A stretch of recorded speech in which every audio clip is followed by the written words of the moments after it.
Hello my dears! Today I have a very easy tutorial for you. You will learn how to make your line arts and colors more dynamic.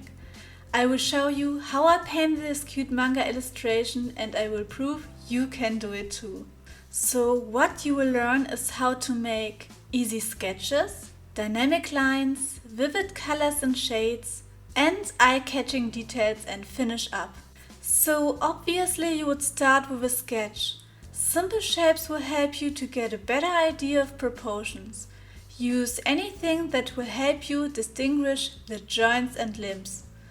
This is our first very rough sketch, so it doesn't have to be perfect. Before we start the line arts, we will create a refined version on a new layer. My advice is not to rush it. Put a little more love into the flow of the hair and make it more interesting with some loose strands, for example. If you tend to erase a lot, try to draw everything on separate layers.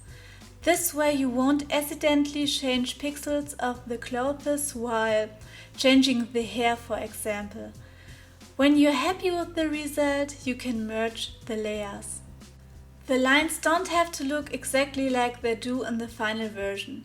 But the closer they are to what you want, the easier the final lines will be. I really like using the symmetry tool for the sketch and the lines. It's a real time saver when you only have to draw one side. You don't have to struggle to make the other side look almost similar. Just don't overdo it or your illustration will look too static and a bit awkward. Now you are ready for the line arts. Use a hard brush with an opacity of 100%. Make sure you activate the pen pressure so that it is thinner and flows well. We only need 2 different brush sizes. A brush that is easy to see but not too thick for the main lines is best. I used about 13 pixels for my lines. Pattern of skin, blush and hair strands can be thinner since they are details and not shapes. You can also make wrinkles thinner, it's entirely up to you. For the thin lines I set a brush with about 10 pixels. It's nice to have some line variation in the first step, but now it's time to give them more dynamics. Look at your drawing and find parts that you think should have darker shadows. These are usually shapes that touch or deep creases. Try to give them interesting shapes that go from thin to thick or from thin to thick and back to thin. You can also give your figure a thicker outline to make it stand out more. You can use the same brush size as your main lines, but with more pressure. If you work with similar sizes and different pressure, the transitions will look more natural. When you're done, you can see that the variety in your drawing gives a much better impression, and it costs so little to accomplish. Now let's put some colors on the canvas. Select the background of your line art layer and invert it. Decrease the selection to 2 pixels. Create a new layer and fill it with a medium gray. Now you have a base that works as a mask for each color. Since you may want to change this as you go along, it would make sense to create a separate layer for each part. So the skin would be on a different layer than the hair or costume. Select a layer and create a clipping mask on the gray base by holding down the Alt key on your keyboard. Don't forget to rename your layers. I will start with the midtones. You can select the parts on the lines, expand the selection by 2 pixels and switch back to your color layer to fill them. It won't always be perfect, so zoom in and retouch the areas.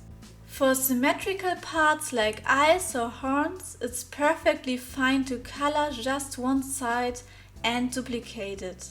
Just watch out for squinty eyes. You can easily avoid this effect by directing the reflections in the same direction. Now let's give her some blushing cheeks. This will give a warm contrast to her skin.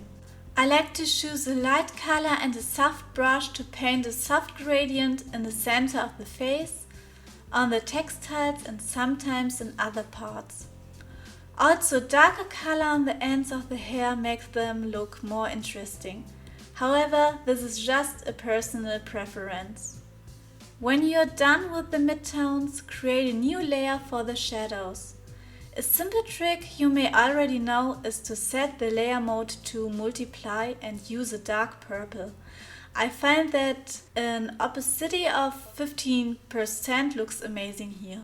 Start with a sharp brush and draw along the areas where you want shadows to be cast, or at least where you would expect them to be.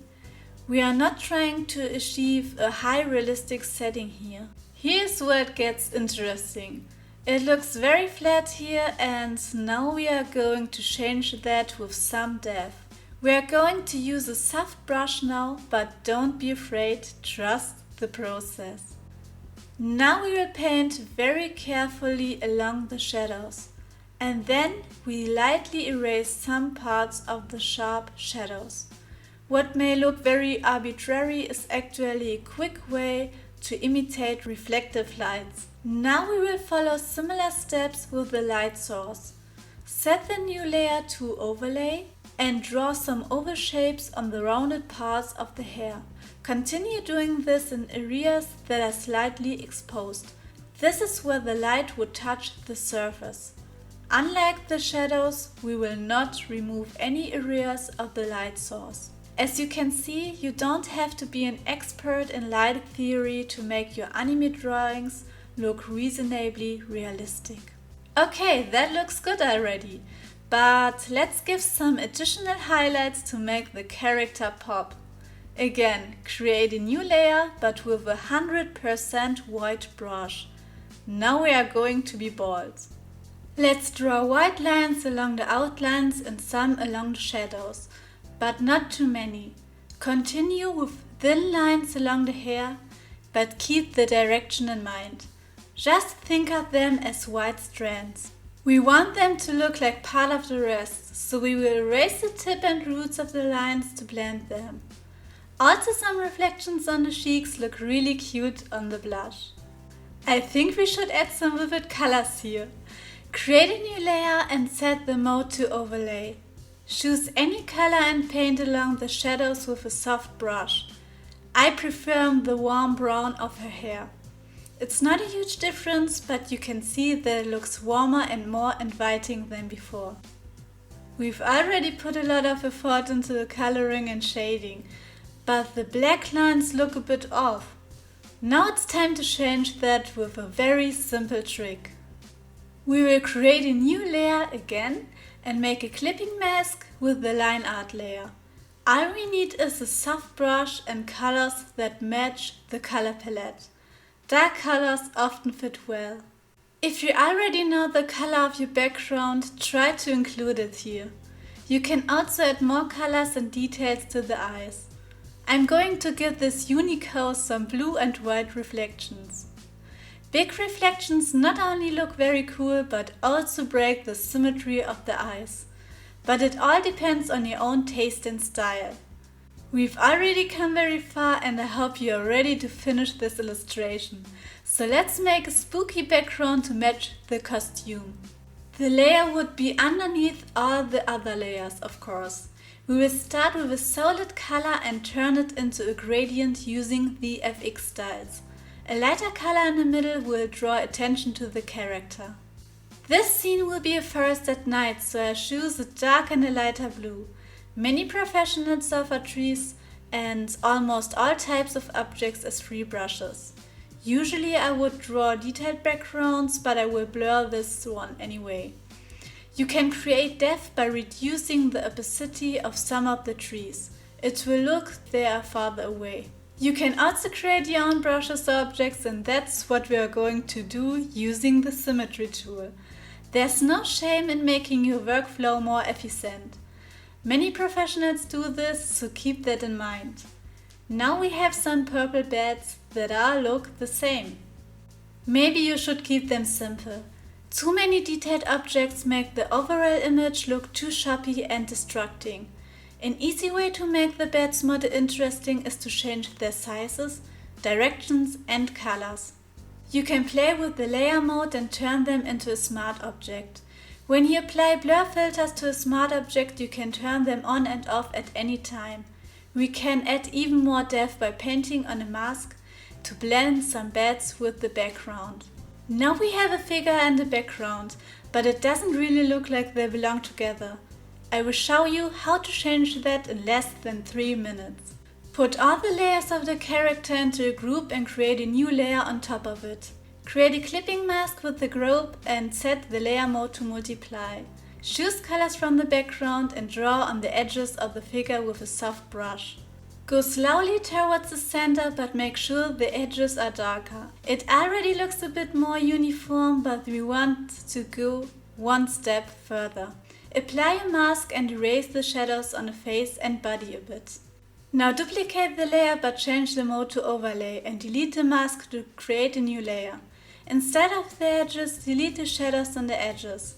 Now the figure blends into the scenery and also has a little more depth. Now let's look at our final illustration.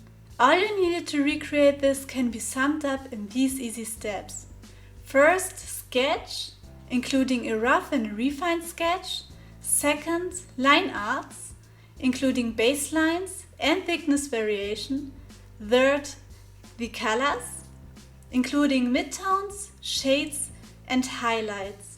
And last but not least, the finish up, including details, colored lines, the background and color overlays. I hope you enjoyed the tutorial and learned a few new things for your future drawings. There's also a quick step-by-step tutorial on saving as an image on my social media. I will include the link in the description. Thanks for watching and stay creative!